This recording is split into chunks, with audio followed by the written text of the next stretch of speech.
Glória a Deus. Estamos mais uma vez reunidos agora para estudar o livro de Ruth. Nós iniciamos no dia de hoje o capítulo 4 de Ruth. E como é do versículo 1 em diante, a gente não vai fazer a leitura, mas conforme nós formos lendo, nós vamos explicando. O capítulo 3, da semana passada, deixou vários assuntos para resolver. A mais importante é faltar a Noemi um herdeiro. Havia a preocupação de se haver a manutenção na família. Então, se não houvesse herdeiros, se morresse todos os homens da família, a terra ela perderia, sairia da família. Então havia essa preocupação de que houvesse sempre a linhagem. A gente vê bastante filmes medievais em que a preocupação maior é que o rei deixe sempre um herdeiro. E aí se deixa mais que um, há problema, porque um fica brigando com o outro. Em especial porque muitas vezes filhos de várias mulheres. Tá? Mas no caso aqui, a premissa, a preocupação maior é quem vai dar continuidade à linhagem de Elimeleque. Tá? É uma resposta que só vamos chegar só no final do capítulo de Ruth. Nessa sessão, portanto, a pergunta é: qual dos dois candidatos, Boaz ou outro parente, se tornará esposo de Ruth? Fazendo uma lembrança para você, toda aquela história aconteceu entre Ruth e Boaz. E aí Boaz ele fala que ele até tomaria conta dela, resgataria ela e a Noemi. Mas havia um outro resgatador que estava na linhagem antes dele. E aí no final do capítulo 3, Noemi olha para Ruth e fala: não se preocupa, porque esse homem amanhã de manhã ele já vai estar tentando resolver isso de qualquer maneira. Será que Ruth cairá vítima de uma ótima reputação? Porque nós falamos que Ruth ela entrou como uma moabita, como uma estrangeira, e conforme ela foi procedendo, em especial em relação à vida de Noemi com a sua sogra, ela foi ganhando o status de uma pessoa boa, de uma pessoa correta, uma pessoa que deveria ser honrada. Então, será que isso levaria esse resgatador a querer ficar com ela e não Boaz? Como um parente recusará casar-se com uma mulher tão especial? Em Ruth capítulo 3, verso 11, tem isso que nós falamos: agora, pois, minha filha, não tenhas receio, tudo quanto disseste eu te farei, pois toda a cidade do meu povo sabes que és mulher virtuosa. Essa mulher virtuosa é aquela mulher virtuosa lá de Provérbios, tá? Então ela está falando de uma mulher que é realmente desejada no sentido de uma mulher especial. A honestidade de Boaz poderia consentir que esse costume, o costume de que o resgatador mais importante, mais próximo, poderia passar na frente dele. Capítulo 1, Ruth, capítulo 4, verso 1. Primeiro versículo. Boaz subiu à porta da cidade e assentou-se ali. Eis que o resgatador de que Boaz havia falado ia passando.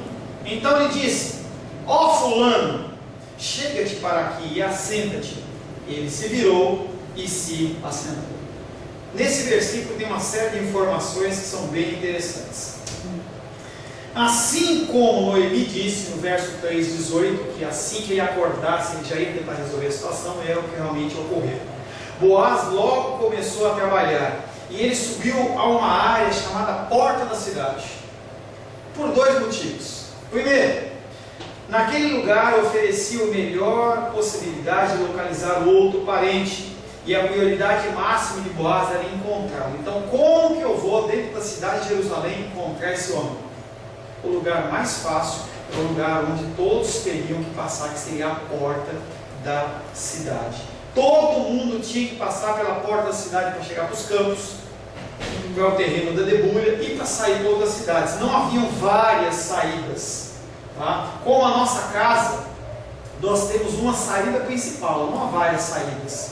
No sentido daquela época, sentido medieval também, uma saída só era muito mais fácil de guardar do que várias saídas. Então aquela saída era a saída que ele tinha que estar lá. Então Boaz acorda cedo, vai lá e fala: esse homem como eu, tem um terreno, tem uma série de trabalhos para desenvolver, ele não vai ficar na casa dele. Quando ele acordar e ele for sair para resolver qualquer dos negócios, eu encontro ele aqui. Então ele ficou lá naquela posição. Todo mundo tinha que passar pela porta para chegar aos campos e a outros lugares. Encontrá-lo ali facilitaria um acordo rápido desse assunto. Boaz não perderia nenhum tempo procurando. Por que eu vou indo de casa em casa, de lugar em lugar, se eu posso ficar num lugar fixo? Segundo, era o lugar onde as transações legais ocorriam. Não se tinham comércios internos, o pessoal morava ali. E as ruas, elas eram bem estreitinhas. Às vezes você vê alguns documentários daquelas cidades lá no Oriente, você vê que os corredores eles são bem estreitinhos, porque eles tentam aproveitar o máximo de espaço para colocar as cidades. É como se fossem algumas cidades históricas, você vê isso. As ruas elas são pequenas, quase que carro não passa. Quando a gente vai, passa em Ouro Preto, ou algumas cidades históricas, você vê que quando você tenta entrar, tem em Pirinópolis também, quando você tenta entrar em certos lugares, tem alguns pedaços de pau assim, impossibilitando que veículos entrem, ou que veículos maiores que um automóvel entrem naquele lugar, porque se entrar fica travado. Eu lembro que uma vez a gente foi para Ouro Preto, e aí nós entramos em umas ruazinhas muito perto, muito estreitinha, era uma rua sem saída. Para a gente conseguir manobrar naquela rua, foi uma meia hora, com direção e grau, tudo vai e volta, vai e volta. Então, as ruas dessa cidade de Belém, elas eram ruas bem estreitas. Aonde eles comerciavam? Comerciavam naquele lugar que era o lugar mais aberto. Então, todas as ruas da cidade, elas caíam naquela porta da cidade, onde havia como se fosse uma praça, onde as pessoas ali negociavam assuntos de forma legal. Ele gosta do ventilador. As cidades antigas eram construídas de modo muito compacto, ao longo de ruas estreitas, mas a área da porta apresentava um espaço público suficiente e espaçoso para que as pessoas pudessem ali resolver os seus assuntos. E o último assunto, que dentro desse versículo, é que ele vai falar assim: ó fulano, um estranho, ele não era parente dele, não era próximo. Como é que ele trata ele de ó fulano? Que estranho isso. E se não fosse conhecido, você acha que ele ia falar assim: ó fulano, chega aqui? Ele ia chegar e ia sentar, virar e ia sentar? Qual o motivo de Boaz ter falado ó fulano? Aí a jogada é a seguinte: Boaz ele ia lançar uma responsabilidade para aquele homem que era de resgatador. E é uma possibilidade que eu estou falando, claro. Tá? Ele ia lançar uma responsabilidade que era o quê? Ele assumir Ruth, assumir Noemi como da família em que ele iria sustentar, e isso era uma coisa moral. Então, se a pessoa não quisesse, para ela era uma falta de moralidade dela. Quando ele fala ó fulano, era um jeito de não dar o nome dele, as pessoas não reconhecerem e não haver o problema para os descendentes dele. Então não havia o reconhecimento de que aquele homem não tinha cumprido uma lei moral, ele tinha desrespeitado uma lei moral, porque ele tinha a obrigação de fazer aquilo.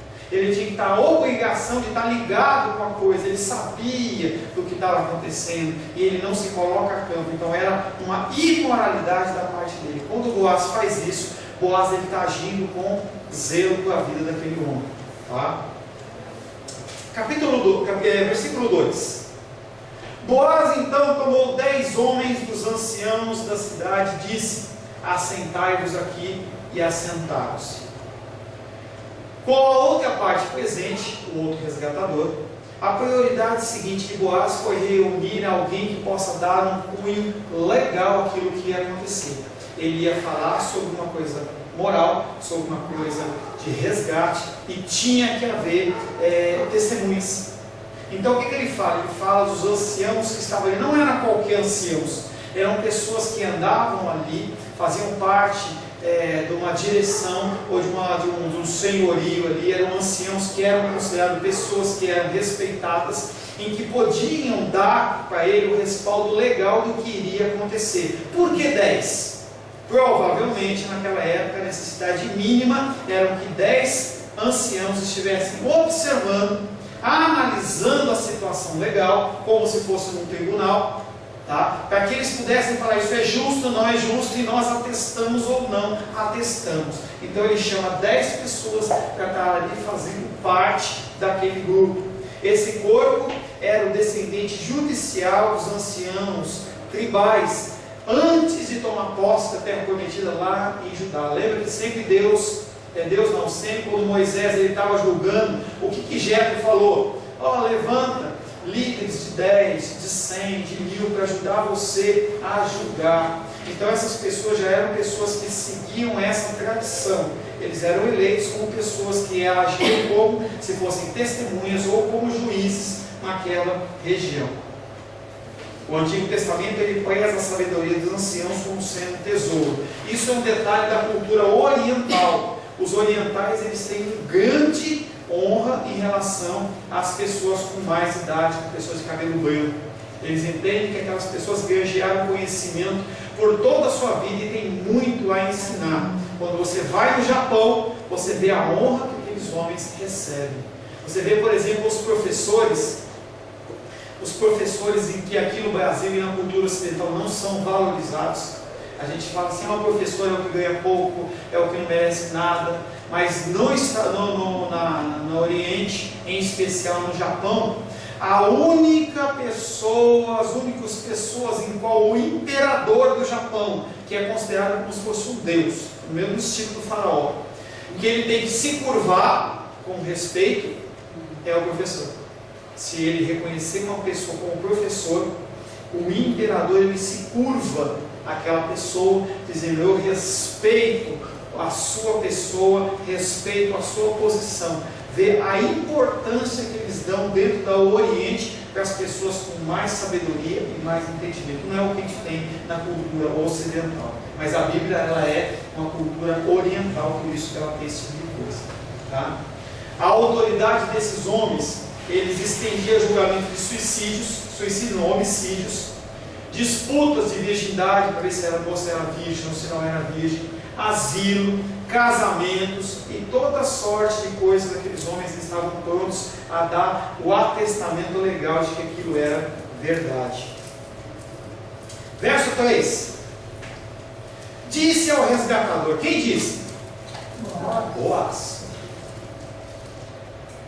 Boaz olha para aquele homem que ele chama de fulano e diz assim: aquela parte da terra que foi de Elimeleque, nosso irmão, ele não é irmão sanguíneo, sim irmão de tribo, nosso irmão, Noemi, que voltou da terra dos Moabitas, a tem para venda. Boaz chega para aquele homem e fala assim: olha, lembra de Elimeleque? Elimeleque, ele era da nosso clã, da nossa família, ele era casado com Noemi, e aí ele morreu. Noemi, ele está precisando de uma ajuda, e ela quer vender parte da terra para você. É isso que ele está falando. Boaz começou o seu discurso não falando de Ruth, não falando de Noemi, mas ele vem falando de uma herança de família. Todo mundo quer uma herança, todo mundo quer, porque o que ele iria comprar ali ia ser um custo muito baixo. Ele não ia ter pessoas que poderiam negociar. Então o preço que ele desse, o que ele negociasse ali, seria ideal. Tá? O contexto dá a entender que Elimeleque, Boaz e parentes, eles tinham um relacionamento provavelmente de primos, não de irmãos sanguíneos, mas primos. E o assunto da propriedade, com certeza, era de interesse dele, chama a atenção daquele homem. Verso 4, Boaz falando ainda: ó fulano, resolvi, pois, informar-te disso e dizer-te: compra na presença desses. Esses quem? As pessoas que estavam em volta do povo e mais aqueles anciãos, porque naquele contexto ali o povo já juntou para ver o que estava acontecendo. Compra na presença desses que estão sentados aqui e também na do meu povo. Se queres resgatá-la, resgata-la. Ou seja, se quiser comprar a terra, você compra. Se não, declara-lhe, para que eu saiba, pois não há outro que possa resgatar senão você ou eu. Ou seja, se você não quiser, eu quero. E aí o homem nem esperou Boaz acabar de falar: deixa comigo, eu vou resgatar. Claro que ele ia resgatar. Era uma coisa que ia aumentar a herança dele, ia aumentar a posse dele. Ele ia comprar um terreno entendeu? Que era um terreno fértil e que ele podia ganhar dinheiro, para ele era a melhor coisa. Primeiro, Boaz declarou sua intenção em relação à propriedade. Ele mostra para aquele homem que ele também queria. Segundo, Boaz explicou que ele, apesar de querer, ele se submetia àquela ordem da linhagem que ele tinha a prioridade. E o homem fala, eu resgato. E aí a pergunta que fica, se você não tivesse lido o livro de Ruth, era, o que vai acontecer com Ruth? Será que ela vai deixar de casar com Boaz? Verso 5. Disse, porém, Boaz, aí aquele mas, entretanto, todavia, e ele fala, porém, no dia em que você tomar a terra da mão de Noemi, você também tem mais uma obrigação, resgatador ao fulano.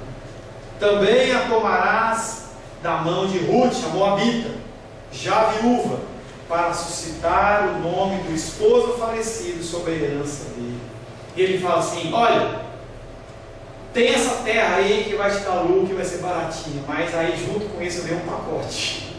Você vai ter que também receber Noemi, vai ter que sustentar ela, você vai ter que casar com Ruth, e vocês vão ter que gerar um filho, porque Noemi já não gera mais filho. Vocês vão ter que gerar um filho, e esse filho, ele vai ser um filho que vai ser de Elimeleque, porque é para continuar a linhagem dele. É o que está incutido na história aí. A história agora se achava num ponto crítico. Boaz então declara uma palavra, convertendo o consentimento do homem em ganhar a terra ou comprar a terra numa condição que ele também tinha que gerar a continuidade na linhagem de Elimeleque, que era primo deles. E era mandamento. Olha o fulano aí aparecendo. Se ele falasse que não queria e Boaz não falasse que não queria, a linhagem de Elimeleque morria. E isso era uma coisa muito séria dentro do povo de Israel. Verso 6. Ele também não perdeu tempo e disse, então disse o resgatador, o fulano, para mim não a poderei resgatar, para que não prejudique a minha. A minha o quê? Parece que ficou faltando parte do versículo ali, né? Para que não prejudique a minha. Redime tu o que me cumpria resgatar, pois eu não poderei fazê-lo. O X da história aí é a minha o quê? A minha herança. O que acontece? Nesse contexto, ele ia comprar uma terra, pagar um dinheiro. Ia ter que receber Noemi, ia ter que bancar a vida dela, ia ter que alimentar, vestir, dar moradia. Além disso, tinha Ruth, que era nova. Noemi poderia morrer, mas Ruth ainda tinha muito tempo em que ele ia ter que alimentar, ele ia ter que vestir, dar moradia. Além de tudo, ia ter que gerar um filho. Esse filho ia ser dado para Noemi, para ser da linhagem de Elimeleque. Quando aquele menino crescesse, fizesse o bar mitzvah dele com 12, 13 anos, quando tivesse uma idade de 15 anos, aquele homem podia chegar para esse resgatador e falar assim, olha, eu já sou um homem, porque naquela época o menino de 15 anos não era menino, mas era um homem. Eu já sou um homem, eu quero a terra do meu pai de volta. Tudo que ele gastou e investiu, ele ia ter que entregar de mão beijada para aquele menino.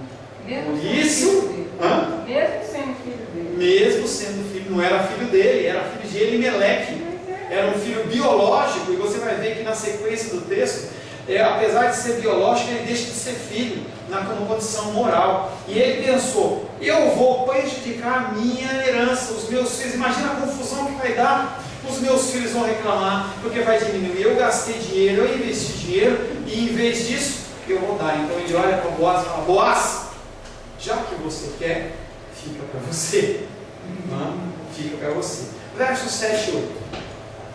Este era outrora o costume em Israel, quanto a resgates e permutas, o que queria confirmar qualquer negócio, tirava o calçado e o dava ao seu parceiro, assim que se confirmava o negócio em Israel. Disse, pois, o resgatador a Boaz, compra tu, e tirou o calçado. E aí é uma singularidade, uma coisa interessante. Da mesma maneira que quando o homem vai fechar um negócio, o que ele faz? Ele dá a mão. Ele só dá a mão para o outro, e ali foi fechado um negócio. Em especial, nos mais antigos, não havia necessidade de um cartório nem nada. Apenas a palavra da pessoa ela era suficiente. nesse contexto de Israel, você estava andando, tirava o seu sandália e tirava e ficava com um pé só e dava a sandália para o outro. E a pessoa ficava com a sandália. Era um símbolo. E aí o cara levava, o que ela fazia com a sandália depois, eu não sei. Mas era um costume da época. Então esse homem, para fechar... Porque se um dia o outro viesse dizer qualquer coisa... Ó, troca a sua sandália. Aqui, ó, pronto.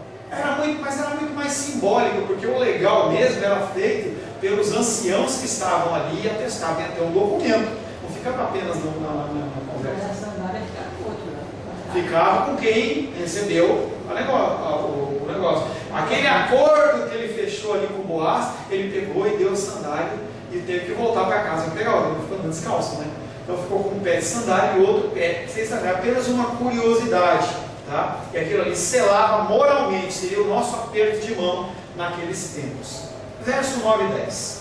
Então Boaz disse aos anciãos e a todo o povo: sois hoje testemunhas de que comprei da mão de Noemi o que pertencia a Elimeleque, a Quilion e Malom, que eram seus filhos, e também tomo por mulher Ruth, a Moabita, que foi esposa de Malom, para suscitar o nome desse sob sua herança, para que este nome não seja exterminado dentro dos seus irmãos e da porta da sua cidade.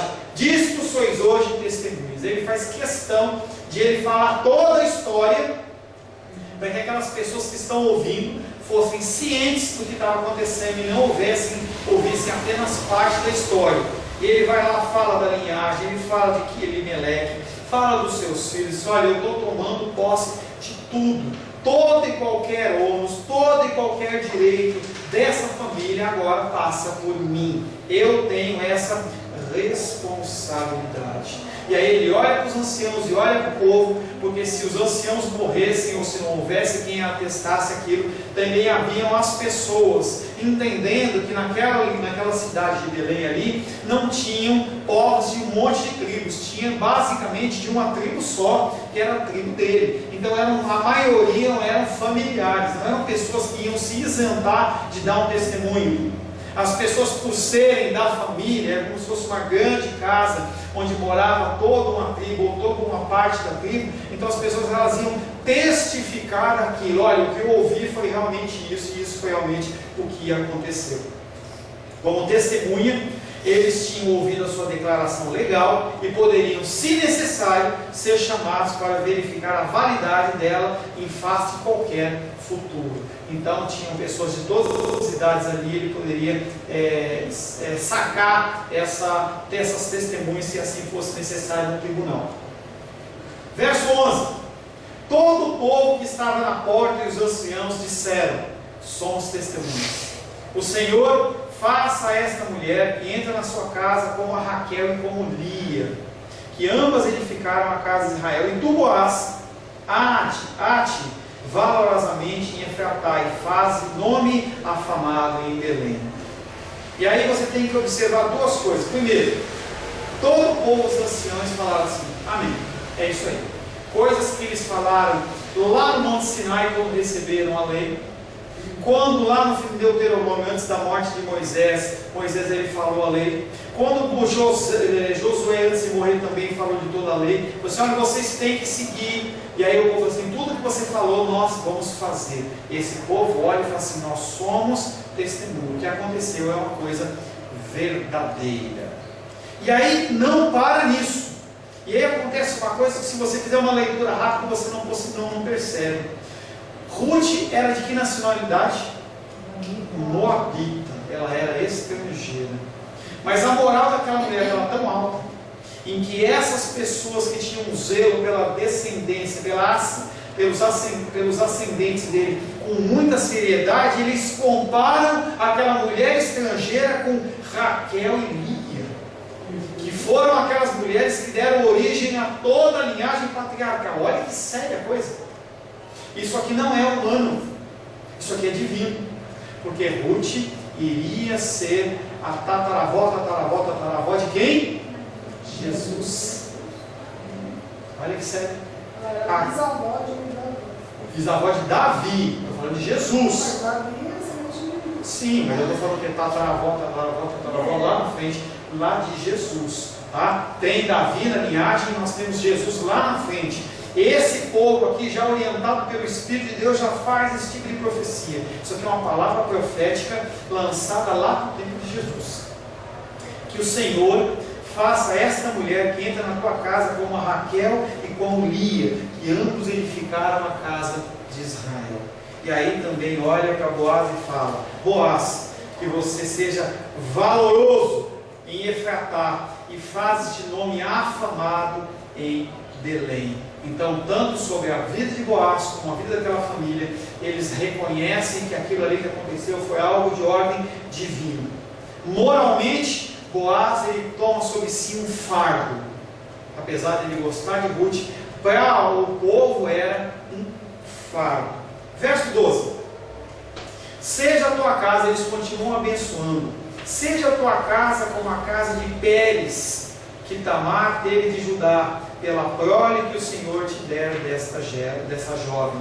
Se você também não estudar, você não vai saber quem é Pérez. Pérez, ele era uma linhagem dentro do clã de Boaz, que era o maior, o mais próspero, as pessoas que eram as melhores, as mais valorosas, as mais morais. Então ele olha e lança sobre a descendência de Boaz também essa palavra profética, essa bênção, dizendo que esses homens, que a tua casa seja uma casa realmente abençoada.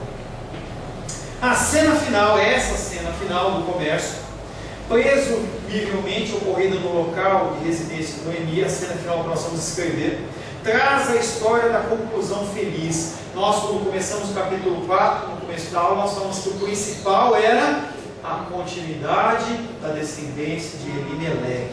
E a gente vai ver que isso é obviamente o que ocorre. Verso 13: assim tomou Boaz a Ruth.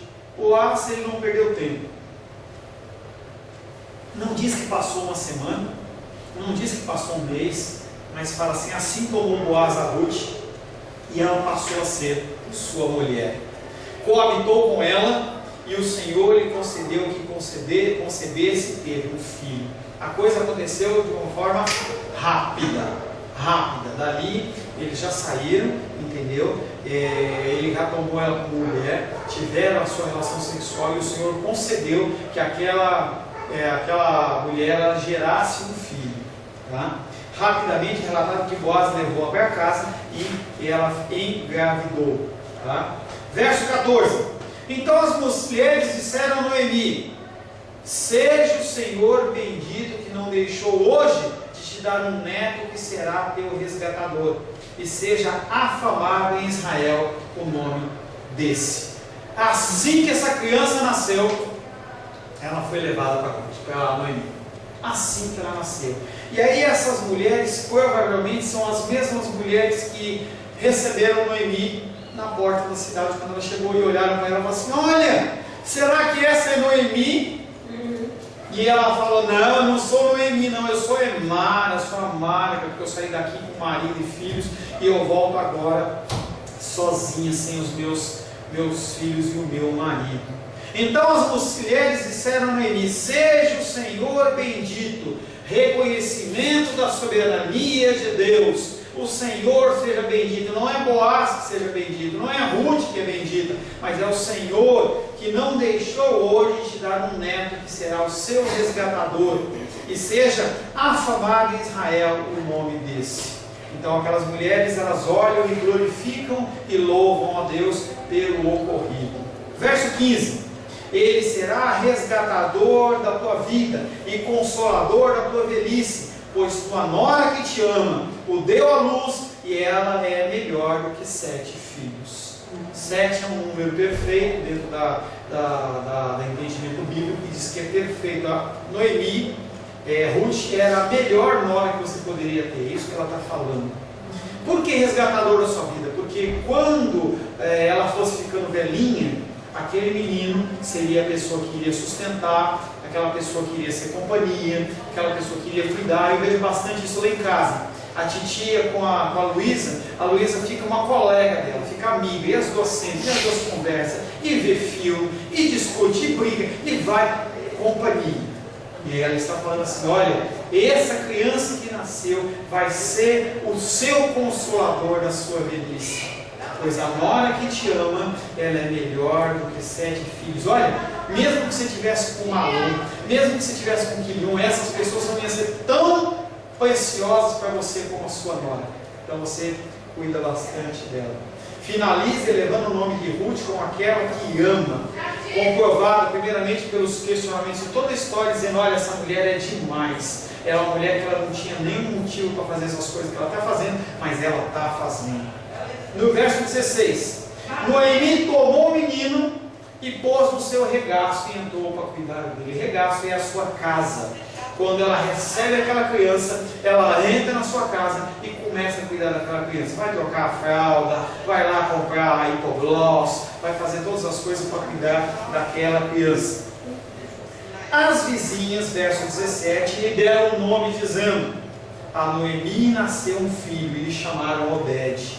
Este é o pai de Jessé, pai de Davi. Interessante que também era um costume, que havia também essa possibilidade, que essas mulheres que deveriam ser mulheres conhecidas, chegadas, parentes, elas davam um nome para o filho da outra. Porque o nome, ele não era um nome que era circunstancial, do tipo: eu quero colocar o nome de Paulo, de Maria dos Reis, quero dar o nome de Ana Carolina, porque nessa época tem isso, tem aquilo outro. Não, é um nome bonito. Não, eles davam conforme o sentido da coisa. Que a gente vê Moisés tirado das águas, Abrão era uma coisa, e quando é pai de muitas nações ele coloca Abraão. Sarai, a Noemi, ela passa a ser uma pessoa que é alegre, volta a ser a pessoa alegre. Então essas mulheres olham e falam assim: o seu filho chama-se Obed. Obed quer dizer servo do Senhor. Da mesma maneira que o Senhor deu essa criança para você, ele vai servir a Deus. Obed, que ele é o pai de Jessé, que é o pai de Davi. Era um costume ali, e eles acataram o nome dele como o nome de Obed. E eu acho que nós vamos acabar hoje realmente, tá? Assim, o livro redime o destino trágico de Elimeleque com uma afirmação: bendito seja o nome do Senhor. A genealogia, ela vai de Pérez até Davi. Essa lista mostra exatamente 10 gerações, 5 entre Pérez e Naasson, que era uma época pré-mosaica, e 5 entre Salmão e Davi, que é uma época pós-mosaica, pós-Moisés. O uso da genealogia já em Gênesis sugere que a lista que segue vem sob a bênção de Deus. A linhagem para eles é muito importante. Versos 18 até 22. São estas coisas a geração de Pérez. Pérez gerou Esrom, Esrom gerou a Rão, Rão gerou a Aminadab, Aminadab gerou a Naasson. Isso aí é antes de Moisés, estava da linhagem que antes de entrar na terra prometida. Depois que entra, e Naasson gerou a Salmão, Salmão gerou a Boaz, Boaz gerou a Obed, Obed gerou a Jessé, e Jessé gerou a Davi. Foi Jessé que Samuel visitou em Belém, por ordem de Deus, para ungir um substituto de Saul dentre os 7 filhos de Jessé. Ele chega lá: você tem um filho? Aí apresenta aquele bonitão, fortão. Não é esse, é outro, é outro, é outro. Você tem mais algum? Tem lá um menininho, ruivinho, sardento, que cuida das ovelhinhas e tal. Então traz ele. E ungiu ele. Mais tarde, a pedido de Saul, Jessé despachou Davi com comida para os 3 irmãos mais velhos que estavam fora de casa. Olha o propósito de Deus. Se Davi não tivesse sido enviado para levar comida para os seus filhos, ele não estava de fronte de Golias, ele não tinha destruído Golias, ele não tinha tido toda a continuidade. Ou seja, o próprio trabalho é um propósito de Deus segundo a sua soberania, segundo o seu propósito. Embora de idade, Jessé foi morar junto ao rei de Moabe durante a perseguição que Davi sofreu por parte de Saul. Isaías previu que o futuro regente messiânico brotaria do trono e raiz de Jessé. Isaías 11, 1 e 10 fala sobre isso, e é confirmado lá em Romanos 15, 12, falando sobre Jesus ser o broto, a raiz de Jessé.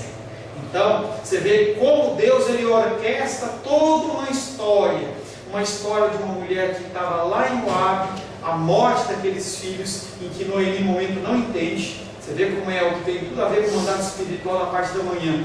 Ela, quando olha a situação, ela fala: Deus perdeu o controle.